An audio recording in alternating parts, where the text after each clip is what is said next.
सुनो भगवान, जब मैं ऑफिस चला जाया करूँ ना, तो बार बार टुन्न टुन्न टुन्न टुन्न फोन न किया करो। अच्छा नहीं लगता है।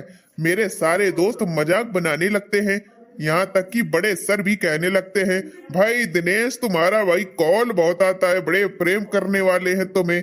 अच्छा लगता है क्या तुमको? हाँ तो सुनो कान खोल के महादेव, हमें भी कोई शौक नहीं है। अब आपने मना कर दिया है, अब निकलते बनो ऑफिस और तुमको एक कॉल तक नहीं करेंगे। अब चाहे खाना खाओ चाहे ना खाओ, चाहे तुम्हारा जितना फोन बिजी रहे चाहे ना रहे, हमें मतलब ही नहीं है। अब तुम ही हो का हमें फोन करने के लिए, हम किसी को भी कर लेंगे। जाइए ऑफिस जाइए, ज्यादा यहाँ ना बगैती ना पेलिए, जाइए। बड़े आए, उनको लगता है कि बस मेरे महादेव ही हैं जिनको मैं दिन भर कॉल करती रहती हूँ। उन्हें क्या पता, अरे दिन भर जब फ्री बैठी रहूंगी तो कॉल तो करूंगी ही ना, टुन्न टुन्न। अब नहीं करूंगी उनको टुन्न टुन्न तो किसी और को करूंगी टुन्न टुन्न। मम्मी को ही फोन लगा के टुन्न टुन्न करती हूँ। बहू, सुबह के 10 बज गए हैं, तेरी जेठानी ने सारा काम कर लिया है। तेरी तबीयत तो सही है ना? तेरी तबीयत कब सही होगी बहू रानी? चल तुझे बाहर दिखा लाते हैं। 70,000 रुपए खर्च हो चुका है तेरे इलाज में और बीमारी का पता ही नहीं चल रहा है। चल तुझे ग्वालियर दिखा लाते हैं। अरे मम्मी जी, मैं मानती हूँ कि आपके पैसे लग गए हैं, पर मेरे पति ही तो कमाते हैं 80,000 का रुपए कमाते हैं महीना। अब बताइए, अब एक महीने में मेरे इतने रुपए लग गए मेरे इलाज में, तो क्या ही हो गया? मैं जानबूझ के थोड़ी ना कर रही हूँ। मेरी हालत मैं ही समझ सकती हूँ, आप नहीं। वो कहते हैं ना, सुख तो दूसरे लोग बांट सकते हैं पर दुख कोई नहीं बांट सकता है। दुख दर्द ऐसा होता है। हाँ हाँ बहू रानी, मैं समझ सकती हूँ, तभी तो अब तुझसे देखा नहीं जा रहा मुझे इस तरीके से। कब तक तू यूं कमरे में रहेगी कैद? मैं तो खुद चाहती हूँ कि तू हमारे पास बैठे, काम करे घर का। तेरी जेठानी सारा काम करती रहती है, पता नहीं कब उसको देवरानी का सुख मिलेगा। या तो मैं तेरी झाड़ फूक करवा दूं, पता नहीं नजर तो नहीं लग गई किसी की, किसी ने टोना टोटका तो नहीं करवा दिया मेरे घर पर, मेरी बहुओं पर। अरे नहीं मम्मी, ऐसी कोई बात नहीं है।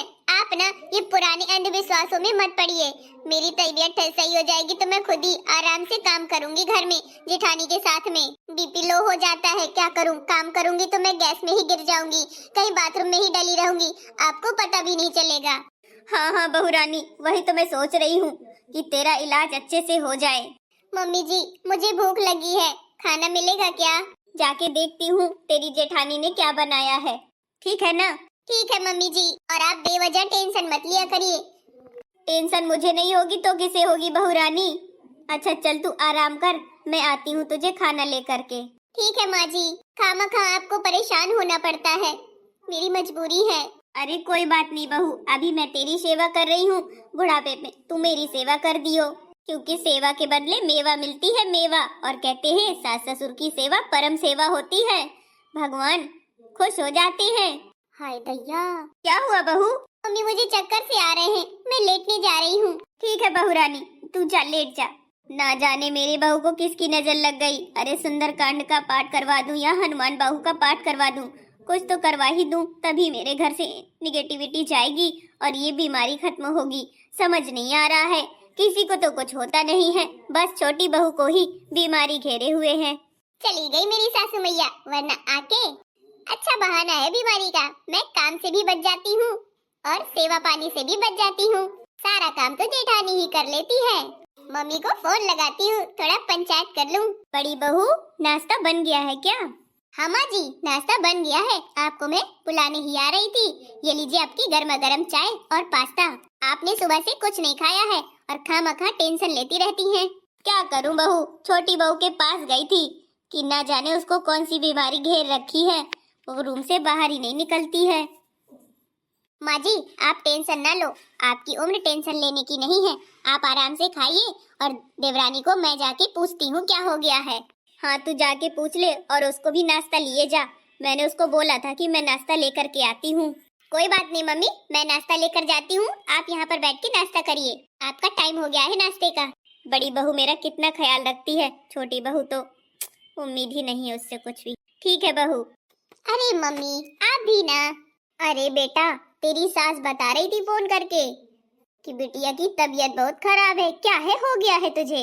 ओफो, कुछ नहीं हुआ है मुझे, मैं तो बस काम के डर से बीमारी का बहाना किए बैठी रहती हूँ अपने रूम पर और दिन भर फोन चलाती हूँ, गपशप करती हूँ और सारा काम मेरा जेठानी कर लेती है और सास भी बड़ी टेंशन में है।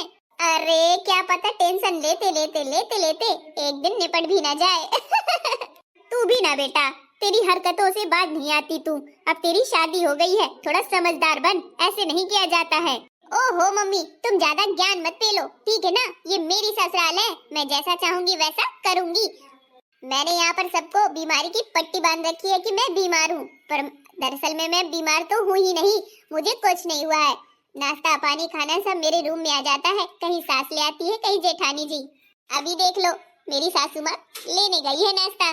मैंने सोचा आपसे बात ही कर लेती हूँ जब तक, क्योंकि फ्री बैठे बैठे मेरा टाइम पास नहीं होता है। अरे बेटा, अब मैं तुझे क्या ही समझाऊं, अच्छा जमा के रखा है अपनी ससुराल में। एक नंबर की उल्लू है मेरी जेठानी, वो कुछ समझ ही नहीं पाती है। मैं तो बस जैसा कहती हूँ वैसे इशारों पे सब नाचते हैं। तो क्या है, मेरा हस्बैंड कमाता भी तो है 80-90 लाख रुपए, तो क्या घर का खर्च देता है, ऊपर से मैं काम भी करूंगी? ना बाबा ना, खूब नौकर लगवा ले। मतलब कि देवरानी पीठ पीछे सबसे झूठ बोल रही हैं कि मैं बीमार हूँ और यहाँ पर ऐश कर रही हैं। इतना बड़ा धोखा, हे भगवान। ये बात मैं मम्मी को जाके बताती हूँ। मम्मी जी जल्दी चलिए, यही मौका है सच्चाई जानने का, आइए तो जल्दी। अरे क्या हुआ बहू, रुक तो चल रही हूँ। अपने कानों से सारी सच्चाई सुन लीजिए, बस चुपचाप खड़ी रहिए यहाँ पर। ठीक है बहू। और हाँ मम्मी, मैंने आपके अकाउंट में 20,000 रुपए भेज दिए हैं और फिर अगले महीने कम पड़े तो बता देना, फिर से ट्रांसफर कर दूंगी।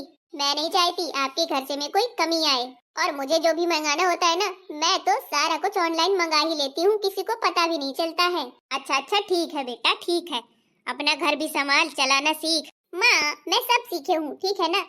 मम्मी अब मैं फोन रखती हूँ, वरना बात करते हुए किसी ने सुन लिया ना तो मेरी सारी पोल खुल जाएगी, मेरी सारा प्लान धरा का धरा रह जाएगा कि मैं बीमार हूँ। सबको यही पता है कि मैं बीमार हूँ, मुझे किसी ने सुन लिया तो मेरी खटिया खड़ी बिस्तर गोल हो जाएगा। तो मैं रखती हूँ, मेरी सासू माँ आने ही वाली होंगी तो मुझे फिर से नाटक करना पड़ेगा ना। चलो मम्मी रखती हूँ, बाय बाय। ठीक है बेटा, जैसी तेरी मर्जी वैसा कर, पर ना झूठ के पैर ज्यादा होते नहीं है, सच का बोलबाला झूठ का मुंह काला ही होता है।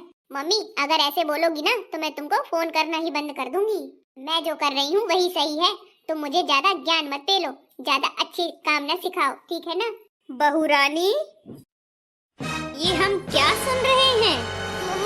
माँ जी क्या हुआ? माँ जी और दीदी क्या हुआ? आपने क्या सुना तो नहीं ना कुछ भी? अरे देवरानी जी, हमने सब सुन लिया है, सुनने को कुछ बाकी नहीं रह गया है।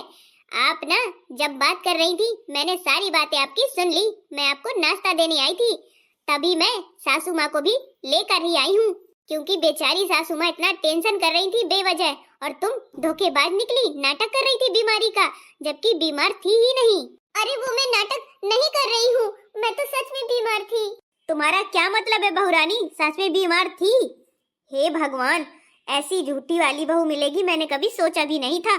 इतना झूठ नहीं बोला करो, तुम्हारा पर्दा फाश हो गया है। आज मैंने तुम्हारा पर्दा फाश करके ही छोड़ा है। काफी दिनों से यही सोच रही थी कि ऐसी कौन सी बीमारी है जो 4 महीने से चली आ रही है और सही भी नहीं हो रही मेरी देवरानी की। छोटी बहू, मैंने तुझसे कभी ये उम्मीद नहीं की थी, तूने बहुत गलत किया है हमारे साथ में, इतना बड़ा धोखा देके। हाँ मम्मी जी, मैं तो कहती हूँ अभी इसको इस घर से निकाल दो, इसके ठिकाने आ जाएंगे अकल। ज्यादा नौटंकी करती है ना? नहीं मम्मी जी, मुझे घर से मत निकालिए, आप जैसा कहेंगी मैं वैसा करूंगी। सॉरी मम्मी जी, मुझसे गलती हो गई। हाँ आप लोगों ने सही समझा, मैं झूठ बोल रही थी कि मैं बीमार हूँ। मैं बीमार नहीं हूँ, मैं सिर्फ काम की डर की वजह से बीमारी का बहाना किए हुई थी, क्योंकि मैंने बचपन से आज तक काम ही नहीं किया है और शादी के बाद ये काम मुझे बहुत ज्यादा दुश्मन की तरह लग रहा था, तो मैंने झूठ बोल दिया आप लोगों से। तेरी ये गलती ना माफी के लायक भी नहीं है छोटी बहू। मम्मी जी कैसे भी करके मुझे माफ कर दीजिए, पर मुझे घर से मत निकालिए। एक शर्त पर तुझे माफ कर सकते हैं, अगले 6 महीने तक तू घर का सारा काम करेगी और जिंदगी में कभी झूठ नहीं बोलेगी, ये कसम खा और पैर छूकर सास से और अपनी जेठानी से माफी मांग। हाँ मम्मी जी, मैं कसम खाती हूँ कि जीवन में कभी झूठ नहीं बोलूंगी और न ही बहाने करूंगी। अगले 6 महीने तक मैं घर का सारा काम करूंगी, आप लोगों को बैठ करके ही खिलाऊंगी। मम्मी जी माफ कर दीजिए, हम लोग इतने बुरे नहीं है जितनी की ये है। सही कहा बहू रानी। चल ठीक है, तुझे दूसरा मौका देकर देखते हैं। अगली बार कोई भी गलती की ना, सीधे घर से बेघर कर दूंगी तुझे। ठीक है मम्मी जी, मुझे माफ कर दीजिए। दफा हो जा मेरी नजरों से। अगले 1 महीने तक मेरी नजरों के सामने भी मत आना। झूठी कहीं की, बदमाश कहीं की। मैंने तेरी इतनी सेवा की सच्चाई के साथ कि तू बीमार है, पर तू नाटकबाज निकली। जैसी माँ बाप वैसे ही उसके बच्चे। इसीलिए कहते हैं अच्छी परवरिश करनी चाहिए ताकि बच्चे ऐसा गलती ना करें। मम्मी जी आइंदा से कभी ऐसी गलती नहीं होगी। मम्मी जी मुझे माफ कर दीजिए, मैं कभी नहीं गलती करूंगी। अरे मम्मी जी इसका क्या भरोसा, जो 4 महीने तक झूठ बोल सकती है वो एक दिन में क्या क्या ना झूठ बोल दे। इसलिए इसके ऊपर निगरानी रखनी पड़ेगी, तभी हम विश्वास करेंगे। अगले 4 महीने तक इसके ऊपर निगरानी बनाकर रखनी पड़ेगी देवरानी के ऊपर, तभी ये सबक सीख पाएगी। ठीक है बहू, जैसा तू कहेगी वैसा ही करूंगी। अब मैं इसकी एक बात भी नहीं मानूंगी। और हाँ, घर से तो तुझे नहीं निकालूंगी छोटी बहू, क्योंकि मेरी भी इज्जत जाएगी इसमें। इसलिए तू घर में ही रह, पर तेरे ऊपर अब नजर हमेशा रहेगी हमारी।